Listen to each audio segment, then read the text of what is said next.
La région naturelle de la Casamance a des limites qui tiennent à la fois de la nature et de l'histoire. Avec 28 350 km², soit 1/7 de la superficie du Sénégal, la Casamance représente pour le Sénégal un écosystème à préserver dans sa politique mondiale de préservation de l'environnement. La région est étroite et allongée d'est en ouest, de part et d'autre, d'un fleuve de 300 km qui donne son nom à la région. La vie sociale et économique s'organise autour du fleuve Casamance et de ses nombreux bolons, bras de fleuve, de lagunes formant un labyrinthe. Palmeraies, forêts et mangroves tapissent les îles portant des rizières.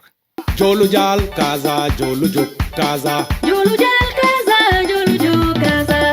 Kaza Mansayo, ya Chukbejuk, Panujuk, Wanamusujuk. Kaza Mansayo, yo, ye, Kaza di Monsa, etamieti kumonsa. Kaza Mansayo, ya Chukbejuk.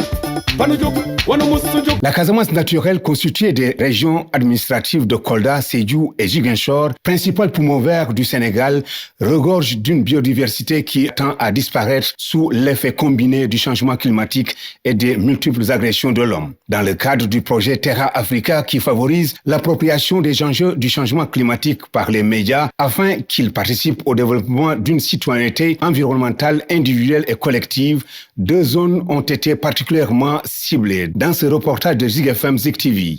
Il s'agit de la zone marécageuse de l'axe Ziguinchor-Tobor et les initiatives communautaires dans la commune de Thionkessil. Jolujal Kaza, Jolujuk Kaza. Jolujal Kaza, Jolujuk Kaza.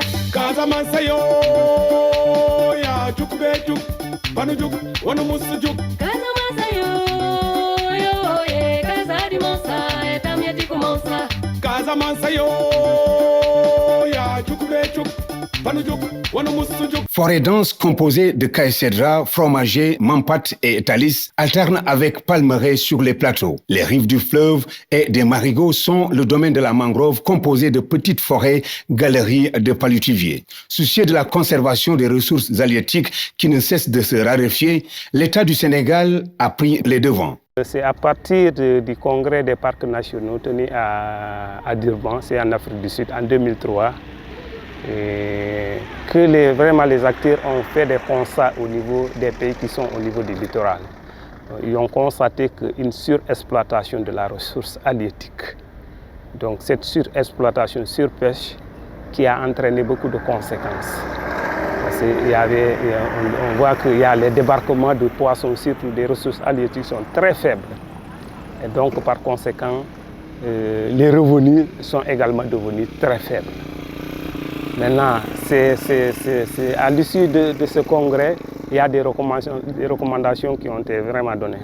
Ces recommandations, c'est à partir des pays qui sont au niveau du littoral de protéger au moins 10% de leur littoral. Tu vois, en aire marine protégée surtout. Donc, c'est à l'issue de ces recommandations qui ont été données du congrès de Durban. Donc, l'État du Sénégal a pris l'engagement de créer des AMP. Donc c'était les premières 5 aires marines protégées qui sont créées en 2004 après le congrès de Durban. C'est l'aire marine protégée de Saint-Louis, de Kayar, de Bambouk, de Joal-Fadiout et au sud du Sénégal c'est l'aire marine protégée d'Abéné. C'était la seule aire marine protégée qui est créée en 2004. Maintenant après 2004, il y a d'autres aires marines protégées qui se sont créées. C'est les populations même locales qui ont fait ce constat de menaces, de dégradation également de ces ressources halieutiques chez eux. Surtout, je vais parler de l'aire marine protégée de Niamey-Kalounaye. C'est d'abord les populations du côté de Niamey qui ont fait ce constat. Vous avez vu dans le côté de Niamey, il y a tellement l'activité de pêche qui est là. La pêche aux poissons, la pêche à la crevette également, tout ça. Et l'exploitation d'autres coquillages également. Et ça faisait de façon vraiment anarchique. Et il y avait une surexploitation. Et les populations se sont levées pour réclamer la création de cette partie en aire protégée. À côté des initiatives prises par l'État du Sénégal, des associations et mouvements ne cessent de mobiliser les communautés à la base dans des actions de protection de l'environnement, le reboisement étant la principale action pour freiner l'avancée de la mer. Notre club a pour objectif la sensibilisation de la population en vue de changer le comportement vis-à-vis de l'environnement. Et cette mission, nous la faisons à travers l'éducation environnementale, mais également avec des actions climatiques. Actions climatiques, si vous l'entendez, c'est des activités d'investissement humain que nous faisons, comme les set-setals, mais également nous faisons des reboisements de filao, reboisements de mangroves. Et le club, depuis des années maintenant, a initié plusieurs initiatives ici à Ziguinchor, comme par exemple une maison, un arbre, un quartier vert, un AIC vert. Donc c'est des concepts que nous avons développés pour engager la jeunesse de Ziguinchor dans le but de rendre Ziguinchor plus verte. Donc notre objectif de façon générale, c'est contribuer aux politiques de développement en matière environnementale ici à Ziguinchor. Le reboisement que nous faisons, par exemple, si vous prenez Diembéring, la mer est en train d'avancer avec une grande vitesse. Et nous savons qu'aujourd'hui, c'est difficile d'arrêter la mer, pour ne pas dire que c'est possible. Mais nous faisons un reboisement sur la dune. Et ce reboisement de filao-là a pour mission de ralentir un peu l'avancée de la mer. Et ça aussi, on peut le considérer comme une action d'atténuation à un moment donné. Même si après, l'objectif final, c'est essayer de contribuer effectivement à réduire les émissions de gaz à effet de serre. Et ces mêmes activités aussi, on le déroule souvent dans les communes comme la commune de Djegoun, la commune de Kartiak, à travers les villages Kanyabon, Danki, Bessir, jusqu'à Djilapao. On fait des reboisements de restauration de mangroves pour effectivement continuer à atténuer les émissions de gaz à effet de serre. Connue dans le milieu pour son engagement sur les questions environnementales, la journaliste de la radio communautaire Kassouma FM a participé à de nombreuses campagnes de reboisement de la mangrove, ce qui la permet d'identifier les principales espèces de mangroves et leur importance dans cet écosystème. Vous savez, dans la région de Ziguinchor, notre activité majeure, c'est la riziculture. Et beaucoup de nos rizières sont salées à cause des changements climatiques. C'est la cause pour laquelle, moi, en tant que journaliste, qui traite les questions liées à la protection de l'environnement, je demande toujours à la population de reboiser la mangrove pour en tout cas diminuer le sel dans les rizières, parce qu'il y a deux espèces de mangroves qui diminuent le sel dans les rizières. Il y a le rhizophora qui diminue la vitesse d'eau de la mer pour que l'eau n'arrive pas dans les rizières. Il y a la Vicenia qui tire le sel avec ses racines. Même avec la raréfaction aussi des produits halieutiques, la mangrove est une zone de reproduction pour les poissons.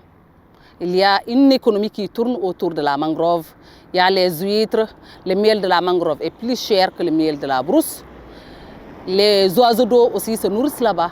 À 75 km de Ziguinchor, nous voilà dans la commune de Thionkessil, département de Bignona. Ici, les communautés subissent de plein fouet les effets du changement climatique, d'où l'engagement des populations à renverser la tendance à travers des actions de reboisement et à leur tête le maire de la commune. Ça, c'est une initiative communautaire.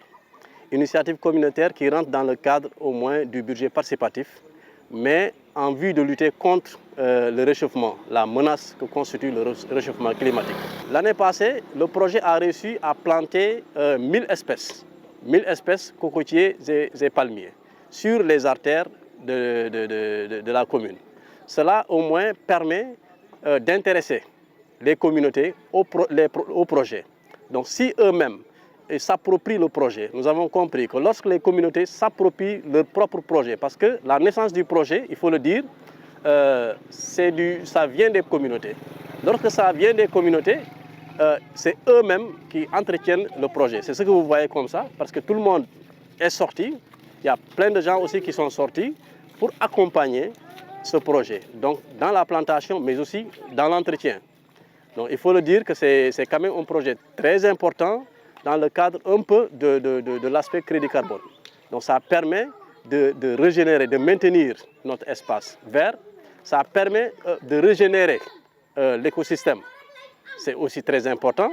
Donc il faut dire que ces populations ayant compris, c'est un projet initial, mais d'autres projets naîtront aussi dans ce cadre-là.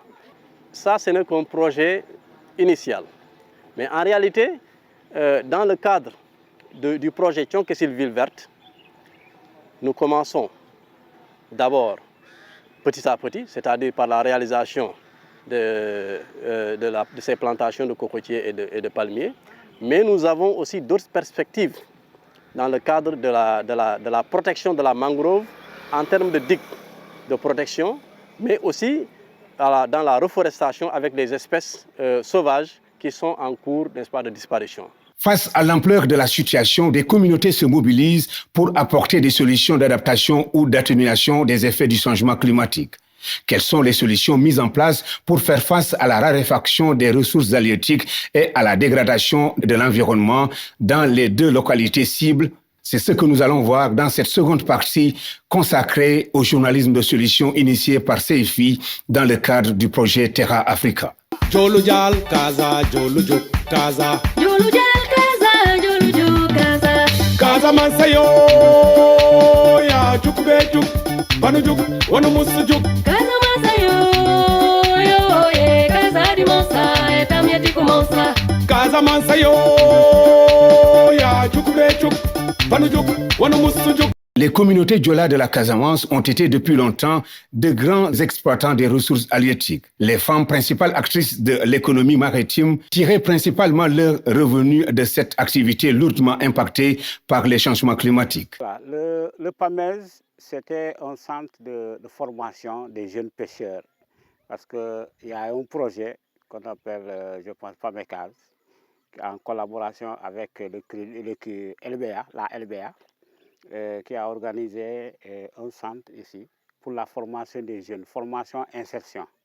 Donc, on forme les jeunes dans l'initiation de la pêche. Après, maintenant, on vous finance du matériel, de pirogues, des moteurs, et tout. On vous organise et vous allez aller pêcher et rembourser le crédit petit à petit. Malheureusement, avec la raréfaction des poissons, de la ressource halieutique, alors les gosses n'ont pas pu suivre le rythme. Alors, comme c'est un crédit, ils ont eu des petits problèmes avec la LBA. Il a fallu que le projet s'est arrêté comme ça. Ensuite, vous voyez, tout ça, c'est aussi un lieu où les femmes exploitaient les huîtres. C'était des ressources bien exploitées au niveau de Tchonkessil. Malheureusement, avec la mortalité de la mangrove, alors il n'y en a plus. Et maintenant, les femmes se sont dirigées vers les blocs maraîchers. Et c'est là-bas où, avec l'encadrement des organisations paysannes, avec l'encadrement des services, des programmes et des services étatiques, elles ont pu quand même réussir au moins à mettre des choses qui leur amènent des ressources pour pouvoir au moins subvenir aux dépenses de la famille, l'école, la santé et tout quoi. Pour apporter une réponse à la raréfaction de leur principale source de revenus, les femmes de Gavanta ont quitté dans les années 80 l'ouest maritime pour installer un périmètre maraîcher à l'est, à la périphérie du village. Au début, elles faisaient le maraîchage. Jusqu'à la fin de la saison sèche, elles cultivent du riz ici. On fait du riz. Après la récolte du riz, elles continuent le maraîchage. On faisait ici du melon, aubergines amères, tous les légumes. Elles font ça ici. Jusqu'en 1983, elles ont eu à avoir les manguiers avec les palmiers qui sont là, les premiers palmiers. Les manguiers sont des quintes et des quêtes. C'est des quêtes. Avec l'autre là, Bakary Djilekoli et le faux Sitafa Diatta, lorsqu'ils étaient à Ziguinchor, à Somivac. C'est eux qui nous ont amené les manguiers en 1983. Avant, on allait dans les rizières, dans la rivière, même en brousse. On cherchait du bois, on vend pour faire quand même nos problèmes. Quand on est rentré ici, chacune de nous fait pour son problème familial. Oui. Maintenant, oui, parce que c'est ici même, lorsqu'on est rentré ici, chacune de nous, ce qu'elle vante ici, les problèmes familiaux, la scolarité des enfants et aussi d'autres problèmes. Maintenant, chacun sait Quand tu travailles, tu vas avoir quelque chose. Avant de dire demander quelqu'un, donne-moi ça, il faut que tu prennes la force pour avoir quelque chose et faire tes problèmes personnels. La solution à l'adaptation au changement climatique pour ces femmes est d'aller au-delà de ce périmètre, évoluant vers une ferme agricole avec des arbres fruitiers et des palmiers nains à huile résistants au changement climatique. Le verger a été créé lorsque j'étais en bas. C'est lui qui les a donné les palmiers là. Il est venu, on a planté les palmiers là. Le gars qui a amené le palmier, c'est là où il a planté. Après tout le reste, il m'a laissé le kit de planter ça. J'avais pris les garçons d'ici et on a planté tous les palmiers. On a travaillé avec les agrumes là. Je suis venu, j'ai planté tous les agrumes. Parce qu'à ce temps-là, ils m'ont donné la charge du terrain. C'est moi qui les apprenais à faire des planches, à repiquer, à faire tout. Depuis les années 80, je suis dans la clôture là, jusqu'à aujourd'hui. Les femmes parviennent à se retrouver très bien, à se retrouver de tout. Parce que autrefois, elles travaillaient dans la récolte des huîtres et tout ça. Mais après, qu'est-ce qui est arrivé? Les huîtres se font rares. Bon, il n'y avait pas de pirogue pour aller les récolter. C'est ça le grand malheur.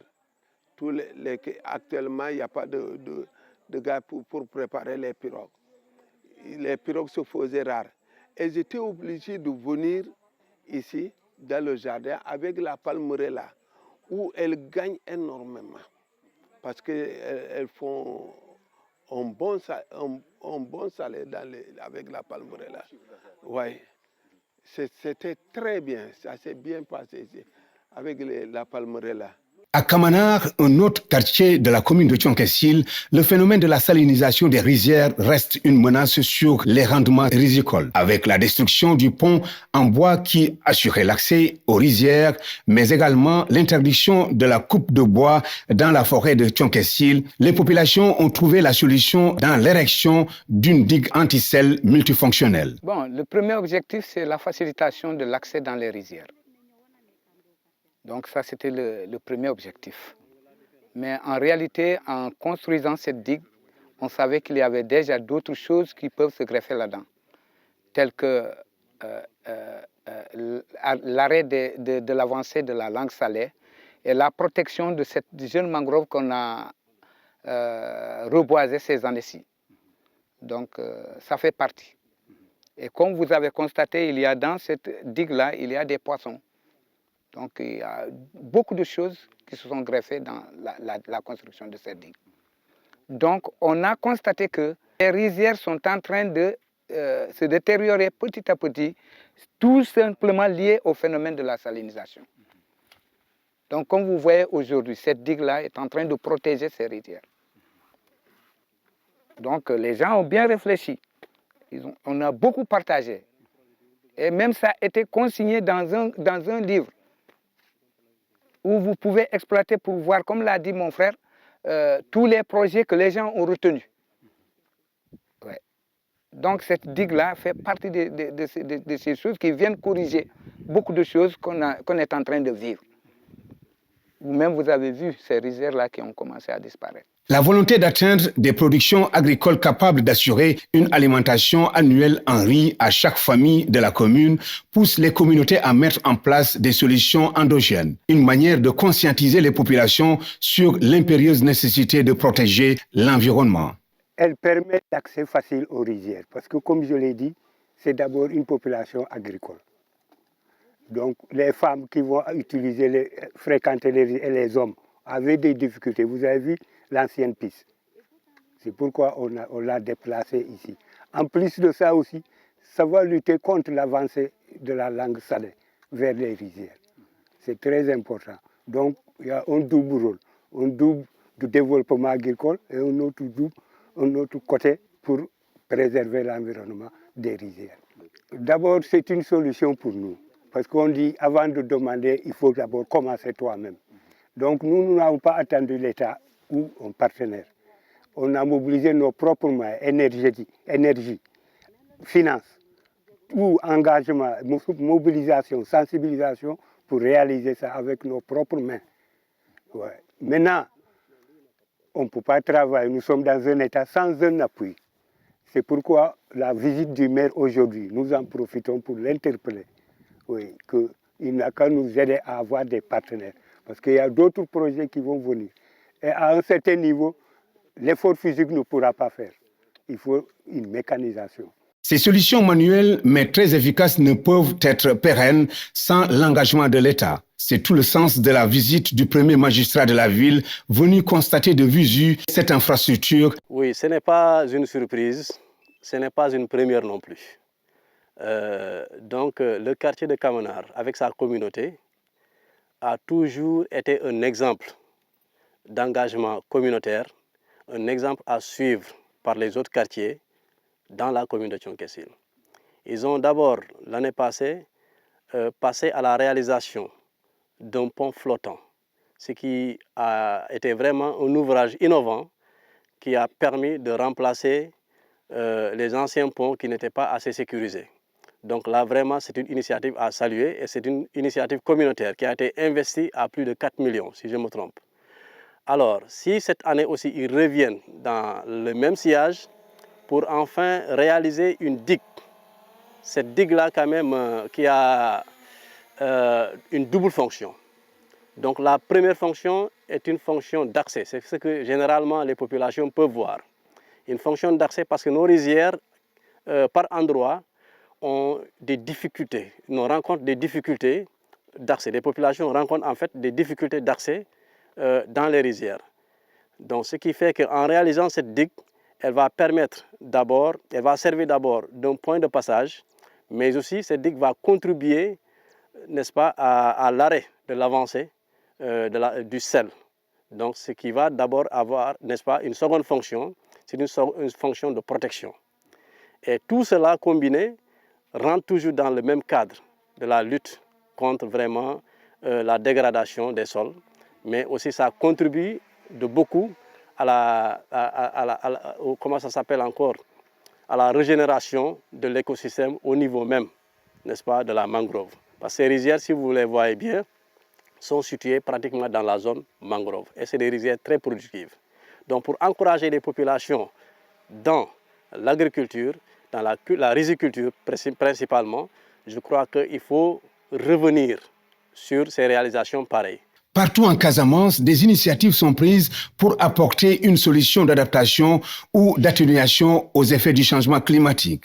Si une digue anti-sel est la solution à Kamanar, dans le quartier de Gafanta, l'utilisation d'arbres fruitiers et de palmiers nains résistants au changement climatique est une autre solution. C'est ainsi qu'en amont de ces solutions, des digues filtrantes apportent une solution innovante à la dégradation des sols et à l'ensablement des rizières. Oui, les digues filtrantes, c'est une solution également de récupération, mais c'est fait vraiment à quantité très faible.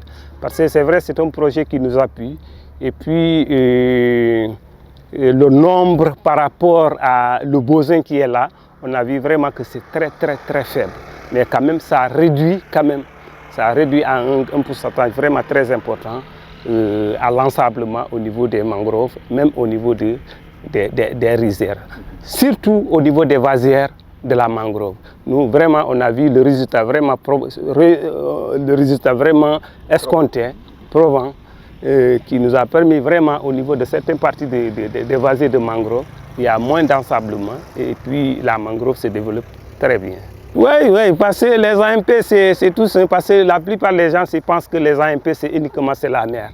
Mais il y a une partie maritime et une partie terrestre. Vous regardez même les superficies, c'est la partie terrestre qui est la plus grande partie en termes de superficie.